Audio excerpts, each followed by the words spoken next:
During Tudor times, a member of the Deering family built Rose Court for his mistress.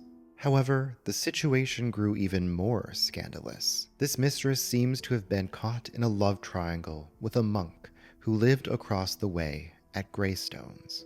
In the end, it was too much for her to bear. In her distress, she downed a poisonous cocktail made with crushed ivy berries. When her lifeless body was discovered, it was clear she spent her final moments staring out the window towards Greystones. Her spirit is said to appear between 4 and 5 o'clock in the afternoon, the very hour of her death.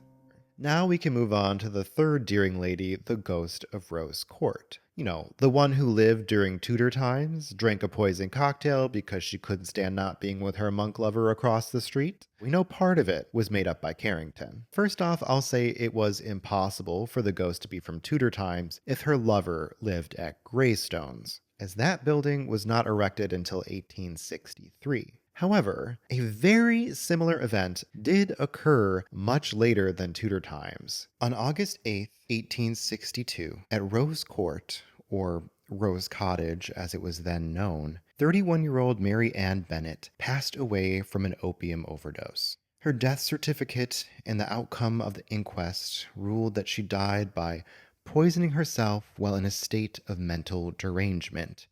Though I think today we'd be a little bit more gentle and say that she had suffered from depression and mental illness. Her father testified at her inquest saying, "She has suffered from disease of the brain for 2 years past," and went on to say, "Yesterday morning, a little before 4 o'clock, she came into my bedroom and took from a drawer a bottle containing a small quantity of opium. After that, she continued in a sleepy state until about 20 minutes before 3 in the afternoon, when she died." Earlier mentions of the ghost of Rose Court had none of those details, though, and it was simply a ghost of a woman who called for her dog so often in her life that she did so in death. It wasn't until much later when Carrington linked the story of Rose Court with his own invention of the monk at Greystones that this romance and talk of poison and love triangles and drama came about.